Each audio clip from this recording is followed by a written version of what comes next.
yang tak kalah menarik selanjutnya adalah penampilan teater Islami. Mekah, kota yang menjadi tempat kelahiran Rasulullah SAW. Di kota inilah beliau mengajak manusia untuk menyembah Allah yang Maha Esa.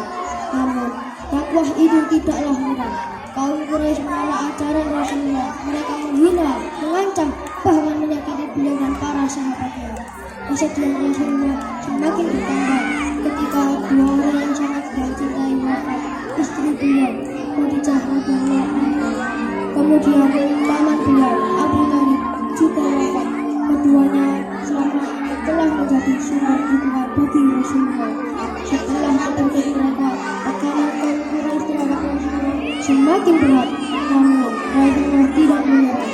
Beliau terus mencari jalan agar manusia dapat mengenal Allah dan menerima kebenaran Islam. Dengan penuh harapan, beliau bersama Zaid bin Harithah berangkat menuju kota Taif untuk mengajak manusia menyembah Allah yang Maha Esa. Wahai Rasulullah, perjalanan menuju Taif ini cukup jauh. Apakah engkau yakin kita akan diterima oleh penduduk di sana? Muhammad menjawab, kita tetap akan menyampaikan dakwah kepada mereka. Wahai Zaid, hidayah adalah milik Allah. Tugas kita adalah menyampaikan kebenaran dengan sebaik-baiknya. Insya Allah, aku akan selalu bersamamu. Dan semoga Allah memberikan jalan terbaik bagi perjalanan ini. Setelah menempuh perjalanan, Rasulullah akhirnya tiba di kota Taif. Taif merupakan wilayah yang dihuni oleh Bani Zakir. Rasulullah kemudian menemui beberapa tokoh penting dari Bani Zakir. Siapakah yang akan datang?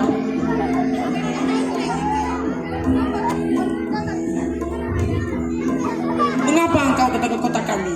Nabi Muhammad menjawab, aku mengajak kalian menyembah Allah yang Maha Esa dan meninggalkan penyembahan berhala. Tidak, kami tidak akan menerima ajakanmu. Pergilah dari kota kami. Pergilah dari sini. Wahai Rasulullah, mereka menolak dakwamu.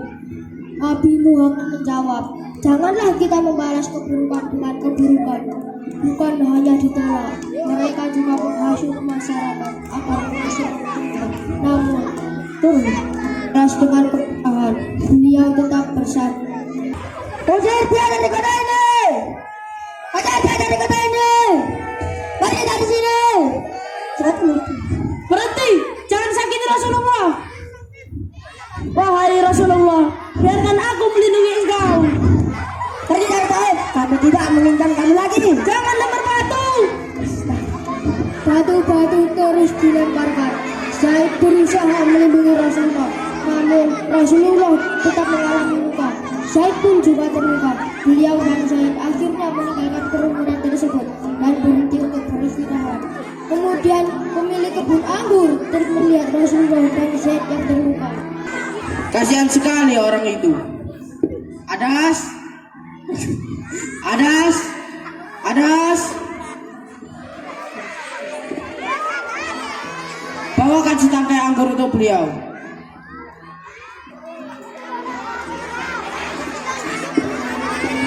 Adas adalah salah satu pembantu pemilik kebun anggur. Setelah menerima minum dari Adas, Rasulullah mengucapkan terima kasih dan membaca Bismillahirrahmanirrahim sebelum minum. Wahai Tuhan, ucapan itu belum pernah kudengar dari orang-orang Arab. Rasulullah menjawab, dari mana asalmu? Aku berasal dari Ninawa, Tuhan. Rasulullah menjawab, itu negeri Nabi Yunus alaihissalam. Tak mungkin ada yang mengetahui hal itu, Tuhan, kecuali seorang nabi. Adas menundukkan kepala sebagai tanda hormat. Diceritakan tidak lama, kemudian Adas mengucapkan dua kalimat syahadat dan memeluk agama Islam.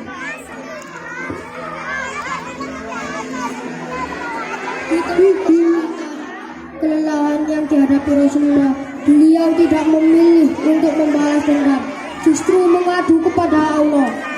Datanglah pertolongan Allah Subhanahu wa Ta'ala. Datanglah malaikat Jibril dan menawarkan untuk menimpakan sebuah gunung kepada penduduk Taif. jika Rasulullah mengendakinya.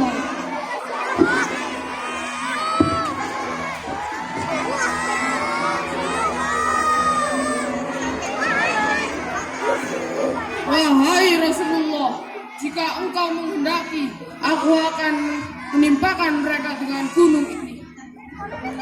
Rasulullah menjawab, jangan, aku tidak menginginkan kebinasaan mereka.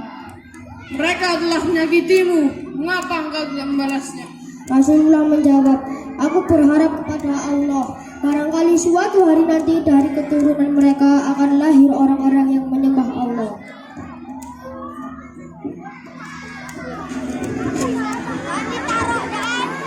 Itulah akhlak Rasulullah. Saat disakiti, beliau memilih memaafkan. Saat dihina, beliau tetap mendoakan. Saat ditolak, beliau tidak pernah menyerah menyampaikan kebenaran. Marilah kita meneladani akhlak Rasulullah dengan bersabar, memaafkan, dan tetap berbuat baik pada siapapun. Pesan moral dari kisah ini adalah kesabaran adalah kekuatan seorang mukmin. Memaafkan lebih mulia daripada membalas dendam.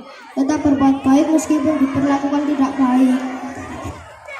Oke, tepuk tangan yang mati.